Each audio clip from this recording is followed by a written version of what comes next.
is done. Can you expand on that? He's tarnished by losing a case which has cost them. Being here back in Birmingham means a hell of a lot to most of these guys. I've been speaking to a lot of people, actually, and their stories are just... Funds for Invictus Birmingham 2027. He is £25 million short. Even before the decision was spoken, one man seemed to know how it would end. Tom Bower, the writer who has spent years covering Harry's decline, gave an even tougher judgment than the court did. Bower, who has never been successfully sued over his reporting, said this week that the real damage goes far beyond the courtroom. Yes, the reported £50 million loss is severe, and Bower says the cost is still rising. But he argues the money is not the worst part. What shocked Harry most, he claims, is what is now happening inside Invictus, the one project that even many critics believed truly reflected Harry at his best. That is why this is bigger than one failed case or one terrible week. It raises a much larger question. Does Prince Harry still have anything left to hold on to? And according to Bower, that answer may already be taking shape without Harry having any control over it. Bower does not describe this as a simple legal defeat. He presents it as something far more serious. In his view, Harry was revealed as someone who did not tell the truth while under oath, not in an interview, not in a public comment, but in the king's own court. That difference matters. And Bower makes it clear he believes Harry still does not fully understand how serious that is. Take a moment to think about what this means. Harry has built his public image around being the one who tells the truth, the prince who dared to speak out. Now that image is being tested in the harshest possible way. I think the king right now, his best bet would be to distance himself completely, make it clear to Harry. He built his image around being the person willing to speak plainly, name names, confront powerful institutions, and accuse those he believed had failed him. That image has now taken a serious blow in open court. And this is not the kind of damage that disappears with a polished statement or another documentary. Bower's view becomes even sharper when he describes how Harry allegedly approached the case. He says Harry entered the courtroom convinced the result was guaranteed, not hopeful, not cautious, but certain he would win. That detail may say more than the reported £50 million loss or the public embarrassment. It points to serious questions about Harry's judgment. Because if someone is getting solid legal advice, they do not walk into a case this costly with that kind of overconfidence. Then there is the key evidence at the center of the case. Bower claims the main statement Harry's team relied on was made up and fraudulent. He says it was so clearly false that it quickly fell apart once it was properly examined. He also asks a question that, according to him, Harry's side has not clearly answered. How did they get that document in the first place? That question alone puts a cloud over the entire legal strategy. It affects not just the verdict, but the basis of the case itself. The damage also goes beyond Harry. Other well-known figures were drawn into the case, along with their reputations and personal lives. A large amount of court time was used. And Bower is clear about his conclusion. This case should never have gone to trial. A lawsuit this expensive, based on evidence he describes as this weak, brought against a major publisher with the money and power to fight back, raises deeply troubling questions about the people who chose to push it forward. So where does that leave Harry? Reportedly £50 million poorer, with his credibility badly damaged in the one place where image cannot be managed, reshaped, or sold, and with wider fallout behind him that he cannot simply ignore. His share in a £50 million bill, he's going to have to go back to Meghan and explain all this. But the money and the public humiliation in court are not where this story really begins.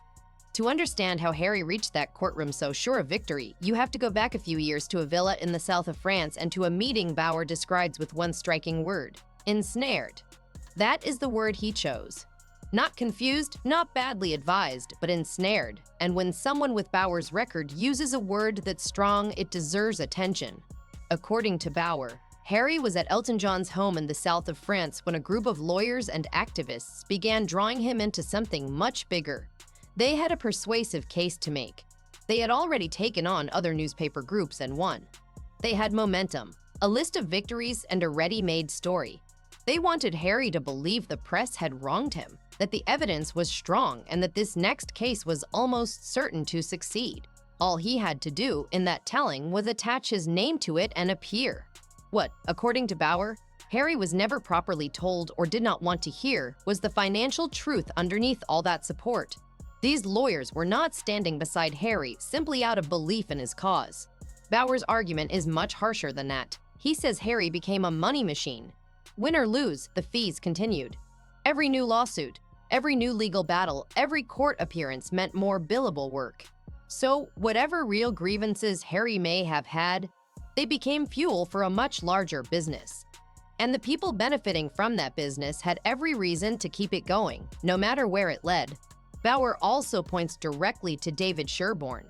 He describes him as slippery and argues that Sherborne's biggest success was not winning a case, but persuading Harry that a huge press conspiracy had been working against him for years. In Bauer's view, that conspiracy did not truly exist in the way Harry came to believe it did. Harry and 6 other claimants lost their privacy case against Associated Newspapers yesterday, the publisher of the Daily Mail. Harry was fully convinced. And once someone reaches that point, they stop asking the questions that might have protected them. Bauer says the statement at the heart of the Daily Mail case was the moment that trust turned into disaster. In his account, it was put together to support a storyline not to reflect the truth. That creates 2 troubling possibilities. Either the lawyers did not realize how weak it was, which would raise serious doubts about their ability, or they did realize, which would raise a far darker set of questions. Bauer does not firmly choose between those 2 explanations. Instead, he asks one pointed question and leaves it there. How did they come into possession of it at all? What he calls the gravy train has now come off the rails. The case is over. The legal fees that kept flowing have stopped. And the circle of people around Harry, the ones who kept telling him he was right, that others were wrong and that victory was close, has mostly disappeared. By reports, only one advisor is still there. And this is where Bauer adds one of the harshest details of all. He says Harry can no longer afford to replace the people who have gone. The man who once generated huge amounts of money for a wider legal effort may now be unable to pay for the kind of advice he truly needs as he faces what comes next. Then Bauer points to the deepest irony in the whole situation. The so-called gray men, the palace advisors Harry publicly mocked for years, were, in Bauer's view, the stable and sensible voices. They were the people giving advice worth listening to. And if Harry had kept them close, they might have looked at this legal strategy and said no. But they are gone too, and Harry is the one who pushed them away. So while Harry was heading toward that ruling full of confidence, people inside Buckingham Palace had already seen more of the situation than he understood, and they had been watching for much longer than he seemed to realize. Harry, according to this account, never fully grasped one key fact. The palace watches everything. Not in some broad or dramatic way, but quietly, closely, and with connections that reach into parts of British society most people would never imagine. Information such as phone tapping and intercepting of voicemails. Now, this full judgment was about Bauer says this directly, and when you line that up with everything that happened around the verdict, the sequence is hard to read any other way. According to him, the palace already knew Harry was going to lose the Daily Mail case before he even entered the courtroom. They also knew his appeal over police protection had no real chance of succeeding. At the same time, they had been watching the steady stream of reconciliation stories appearing in friendly media outlets. The stories suggesting Harry wanted to repair family ties, that a reunion could happen, and that the relationship might be improving. Bauer says the palace knew exactly where those stories were coming from Montecito, and he says they had known for some time. So when Harry announced he was bringing his family over, the palace response was not sudden or improvised. It was already in place. Within 24 to 48 hours, 2 things happened, one after the other. First, the security ruling went against him. Then Buckingham Palace confirmed that he would not be staying there. One refusal followed another, quickly and clearly. Bauer's view of that timing is exact. He does not see it as an accident, a scheduling issue, or bad luck. He sees it as a deliberate message, carefully structured and clearly delivered. In his reading, the institution had reached its conclusion and was expressing it in the only way it still could. The refusal over accommodation becomes even more striking when the full background is added. Harry had reportedly been given an open invitation, plenty of time to accept it, and no special conditions. But he is said to have turned it down, then changed his mind at the last moment and expected a royal residence to reorganize itself around that late decision, including staff, security, chefs, hospitality, and the rest. all at short notice. That the group were doing it with a legal firm on a no-win, no-pay basis, but there's still... Because Harry still seemed to believe the world would keep adjusting itself around him. And this time, for perhaps the first time, the answer that came back was simply no. The offer was withdrawn. The decision stood, and the king was not going to change his mind. Bauer says that beneath the security ruling, beneath the refusal of accommodation, and beneath the carefully timed series of closed doors, the palace was sending one clear message: we cannot deal with this man. Not as a passing frustration, but as a firm conclusion. In Bauer's view, Harry was given one last opportunity and wasted it. Not because of bad luck, and not because the system was unfair, but because of the same pattern that has marked this whole period of his life: poor judgment, too much confidence, and sudden last-minute changes. And now, Bauer argues, Harry's future rests entirely with the Grey Men, the advisors he mocked and the institution he worked so hard to leave behind. They will shape what happens next, and Harry no longer has the power to sway that outcome. But beyond the system and the palace process, Bauer points to something much more personal and much harder to ignore. He asks people to step away from the courtroom for a moment, away from the lawyers, the sponsors, and the royal machinery. Because underneath all of it, he says, is a much simpler and sadder truth: a father running short on time. King Charles is in his late 70s. He is living with cancer. And according to Bauer, he has not seen 2 of his grandchildren in 4 years. 4 years. Bauer lingers on that number, and it matters. Because whatever anyone thinks about the lawsuits, the titles, or the fight with the press, that fact lands in a different way. Harry and his family make the long-awaited royal visit to the king and queen. And it does come after the usual royal... An aging grandfather, seriously ill, with no promise of how much time he has left, cut off from his own grandchildren for 4 straight years. That is the human truth beneath all the official language and royal procedure. And Bauer says Harry knew it. He goes further than that. He says Harry used it. This is the strongest claim in the entire account, and Bauer makes it directly. He argues that Harry was, in effect, using the children as leverage. Not through one dramatic argument or one public threat, but in a quieter way, through distance, through absence, and through the unspoken pressure hanging over every call and possible visit. Do you want to see your grandchildren or not? Bauer says that unspoken pressure shaped the whole relationship between father and son during this period. And for a while, he says, it worked. Charles hesitated. Bauer does not soften that point or try to excuse it. He says the king hesitated because he is human, because he is ill, and because he wants to know his grandchildren. That, Bauer suggests, is completely understandable. But then something changed. Bauer says that moment has passed and cannot be recovered. In the way he tells it, the turning point was not one single event, but the buildup of a pattern that became impossible to ignore. He points in particular to the accommodation reversal. Harry reportedly let an open offer sit for months, then changed direction at the last minute and expected everything to be reorganized around him. In Bauer's view, that was the moment the pattern became undeniable. Because behavior like that, casual, entitled, and based on the assumption that other people will simply absorb the disruption caused by his changing plans, does not look like reconciliation. It looks like someone who never believed goodwill could run out. And according to Bauer, that was when the king finally snapped. The offer was withdrawn. Prince Lilibet, their grandfather, in 4 years. Archie and Lily are being raised in Montecito, as we know, blah, blah, blah. The message was clear. The decision was final. And for the first time in this whole period, Charles did not bend when Harry expected him to. Bauer believes that refusal meant far more than a question of accommodation or royal procedure. In his view, it was a judgment on the relationship itself. The trust is gone. Any room Harry once had to work within the family, through charm, through the grandchildren, or through carefully managed stories about reconciliation and friendly media, has now disappeared.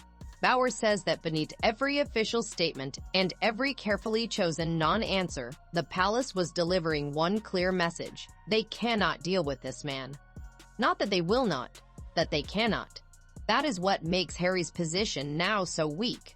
The Grey Men, the palace advisors he spent years mocking in interviews and in his memoir, the very people he treated as symbols of what he wanted to leave behind, are now the ones who will shape what comes next.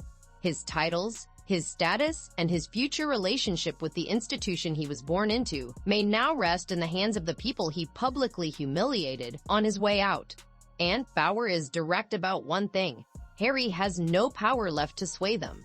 He has no leverage, no remaining goodwill, and no private route that has not already been shut down. A man who once seemed to believe he held every card is now watching them being taken away by the people he most wanted to escape. And through all of it, the ruling, the closing palace doors, and the moment the king's patience finally appears to have run out, Bauer says one detail may reveal even more than the courtroom result itself. The person who should have been beside Harry was somewhere else. When Harry won his case against Mirror Group newspapers in 2023, Meghan was visible. She was there. Their public image was aligned, the cameras captured them together, and the story held. But when the Daily Mail verdict came down, she was reportedly in Portugal. History teaches us that if you are not of use to the Duchess of Sussex, you're in a very lonely place. Bauer says that is not random. He says it is a pattern, one he has seen often enough to name with confidence. Meghan was not beside Harry when the security ruling went against him. She was not with him when he spoke to the BBC and aired his complaints about the royal family in real time. And she was not in the courtroom or anywhere close to it when the judge delivered the ruling that reportedly cost them £50 million. Each time Harry faces real public damage, Meghan seems to be somewhere else. But when the moment offers visibility, momentum, influence, or cultural relevance, she is right at the center of it. Bauer's explanation is blunt. Standing next to a man who has just been portrayed as someone who failed to tell the truth under oath in front of a judge, the press, and the public creates problems. It invites questions about judgment, about association, and about why she is still tied to it. In Bauer's view, those are questions she does not want. So she steps back quietly, without any dramatic announcement, in a way that can always be explained as scheduling, privacy, or protecting the children. But Bauer says the pattern is still there, and he has watched it long enough to call it what it is. What makes this more surprising is the layer beneath it. Bauer does not only criticize Meghan for being absent, he also gives her credit for seeing this legal mess more clearly than Harry did. He says Meghan benefited from good fortune in her own case against Associated Newspapers years ago.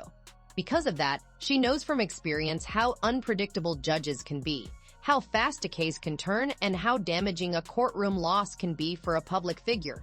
And according to Bauer, she warned Harry. She urged him to stay away from these lawsuits, told him not to put himself in front of a judge again, and understood that there comes a point when pushing your luck stops being brave and starts becoming dangerous. Good morning. That's right. We found out on Thursday that we could expect this verdict. It was my understanding it would take a few months. Harry did not listen, and Bauer's verdict on that choice may be the harshest thing he said all week. In his words, you would have to be as thick as Harry not to see when the luck has run out. So, in Bauer's telling, Meghan let him go on alone. And now, he says, she is working out her next move from a distance in a way he believes has little to do with love, loyalty, or partnership. His reading of the marriage at this point is stark. He says it now rests on two things. She needs the title, and he needs someone to care for him. That, in Bauer's view, is what remains beneath the relationship right now. Not shared purpose, not a united direction, but a form of mutual dependence that serves each of them differently. He sees a similar pattern at Invictus. Bauer argues that the games have often worked more as a stage for Meghan than as a platform for Harry. Vancouver, the cameras, the fundraising image, the carefully managed appearances, that is where he believes her version of the brand benefited most. And now that the brand has soured and Harry's name brings risk instead of value, Bauer says she has stepped back from that as well. The games still exist, but her visibility around them has faded in step with the growing damage to Harry's reputation. And that matters because if a wife is quietly weighing the cost of standing beside her husband, then the sponsors connected to Harry's name may be making the same calculation. Bauer says some of them already have.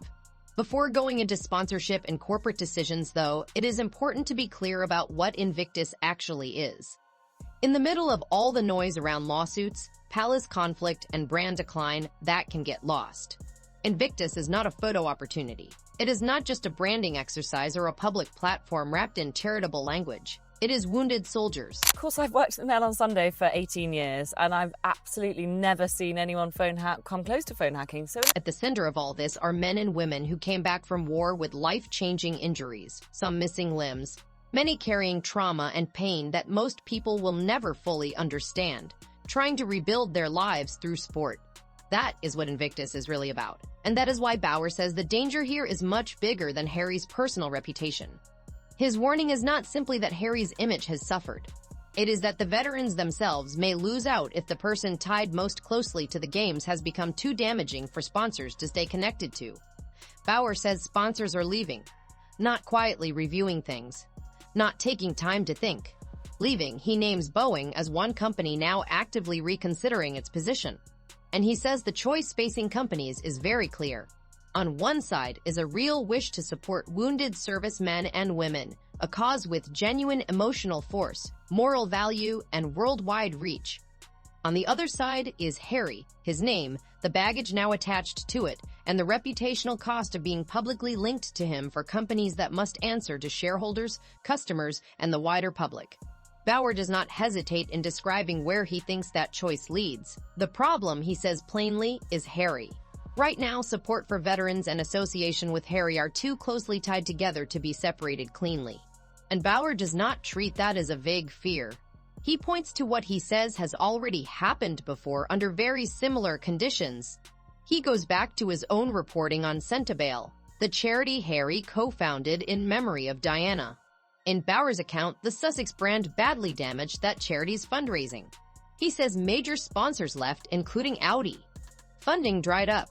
And eventually, according to Bauer, even the charity's own chair said so openly. Leisure, that is the king, and technically, Harry can still technically step in for the king now. The charity actually did better without Harry and Meghan. That's not a personal dig, it's just what the numbers showed. And now the foundation set up in his mother's name, the one meant to carry his legacy forward, is reportedly suing him. His own people are taking him to court. Tom Bauer compares what's happening now with Invictus to what already happened with Centibail. Not to be mean, just because the pattern is too obvious to ignore. Same setup, same arc, same warning signs showing up in the same order. Anyone paying attention inside Invictus can already see where this is heading. Over in the US, the Arkle Foundation is basically shut down. Whatever Harry and Meghan built across the Atlantic isn't functioning anymore. There are no real programs running, no results being delivered, nothing active that makes the name worth anything. It's a shell that only exists on paper. That leads to the question, Bauer says, is now floating around inside Invictus, in private conversations away from cameras and press releases. Would the veterans actually be better off if Harry stepped aside? Could the games keep running? Maybe even do better without his name attached? Is the guy who started Invictus now hurting it more than helping it, just by being involved? Bauer sums up where things stand pretty bluntly. The shot has been fired, he says. Everyone standing still, waiting to see how much damage sticks to Harry's name and whether people can still support the cause when everything tied to him keeps dragging it down. His answer? It's already being decided, and it's heading toward a courtroom, a fractured relationship with his brother, and a set of choices that could leave Harry with almost nothing left to hold on to. But he put on a brave face today, speaking at an Invictus Games event here in London at the same time that High Court... There's another legal battle on the horizon, and this one hits differently. Harry has already lost twice in front of the same judge. Both times his team walked in overly confident, the evidence was shaky, and the results came nowhere close to what they promised him. A third time in front of that same judge is now unavoidable because the case in question isn't hearsay. It's real and it's coming. And the group on the other side of that courtroom is the charity he created in his mother's name. No matter how it plays out personally, no matter what it costs him financially, just the image itself is brutal. The founder going up against his own foundation, a son at odds with his mother's legacy. That's a picture no interview or press statement can soften. While all this plays out, Prince William has been paying attention. According to Bauer, William is now holding the strongest hand he's had the entire time this saga has been unfolding. Everything he needs is lined up. Every piece of evidence, every argument, ready to walk in front of his father and lay it out clearly. Enough is enough. Strip the titles, cut the cord, move forward. Bauer connects the dots without dodging the comparison. He believes William is pushing for the same outcome with Harry that the family already reached with Andrew, not out of cruelty or some old sibling grudge, but because the math is identical. A family member whose presence next to the crown now costs more than it brings in. Someone whose name produces headlines that hurt the institution. Someone whose behavior has crossed past embarrassing and into genuinely damaging. The Andrew playbook already exists. It worked. And William, Bauer says, is steering directly toward it. For King Charles, the position Bauer describes is painfully clear. Any continued link to Harry is a losing outcome from every direction. Reputation-wise, it ties the monarchy to a man a judge has already called out. Institutionally, it sends the signal that bad behavior has no real consequences. Personally, it's cost Charles more than anyone outside that family will ever fully understand. Bauer's read is that the king finally sees it clearly, and the calculation has settled into something he can't argue with anymore. The one thread that remains genuinely open is the grandchildren. Pleasure, that is the king, and technically, Harry can still technically step in for the king now. Bauer thinks a meeting may never happen now. Given everything that's gone down, given the leverage that was applied and how that leverage was used, it's hard to argue otherwise. But he stopped short of calling it final, because a grandfather who is sick with cancer and hasn't seen his grandchildren in 4 years is still a person. And people, even kings, don't always do the strategically smart thing when family is involved.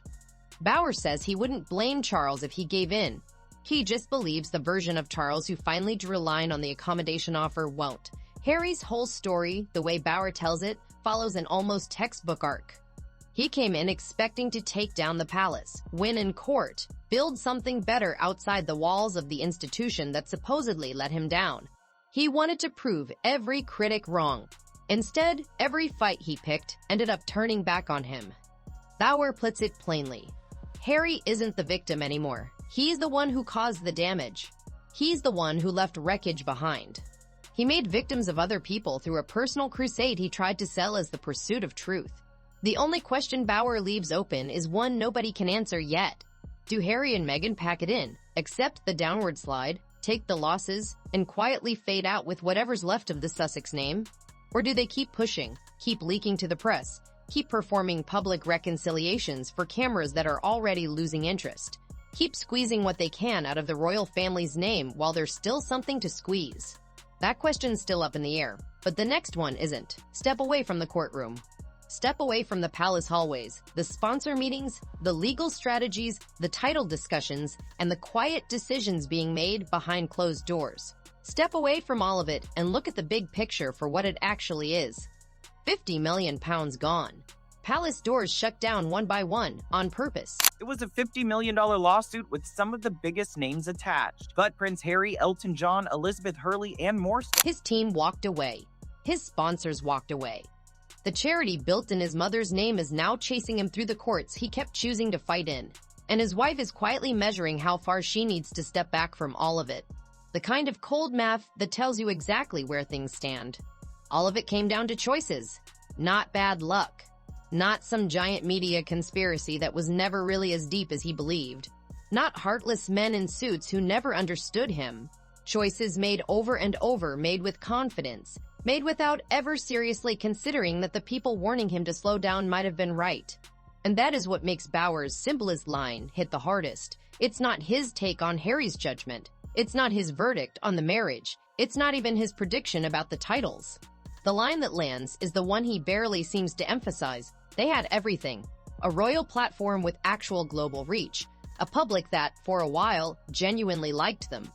Charities with real promise. An Invictus that moved people to tears. That was a legacy of its own, separate from the institution he walked away from. It was all real. It was all available. It was all there, right at the beginning of the new life they chose. And they ran it straight into the ground. Not in one big explosion, but slowly. Choice after choice, lawsuit after lawsuit, leak after leak, until the Sussex name itself became the liability, and the people who used to cheer loudest quietly looked away. The question Bauer says matters most, going forward, isn't really about Harry. It's about the veterans whose futures are now tangled up in whatever happens next. Whether Invictus can survive the drag of his name. Whether the sponsors come back. Whether the games still hold the meaning they were built to carry. Those are real consequences, landing on real people who had nothing to do with any of this. History doesn't usually remember the rebel who set out to take down the establishment. Serious stuff. And of course, in public, he has been trained always to smile. We know from his book. What history keeps track of is what people did with everything they were given. Did they protect the people counting on them when it mattered? Did they listen when the warnings were clear? According to Tom Bauer, that question has already been answered. Bauer called all of this, every piece of it. He saw it coming before any of it played out. And right now, his eyes are on three things still unfolding. The Centibale lawsuit, the Invictus sponsors, and a king with cancer who hasn't seen his grandchildren in 4 years and may or may not stick to his decision. Any one of those developments, and the whole shape of this story shifts. So here's a question worth throwing into the comments. Does Harry walk away quietly, or does he burn through whatever's left on the way out? Because if Bauer's track record is anything to go by, he probably knows the answer to that already too. Make sure you're subscribed. You won't want to miss it when this next chapter lands.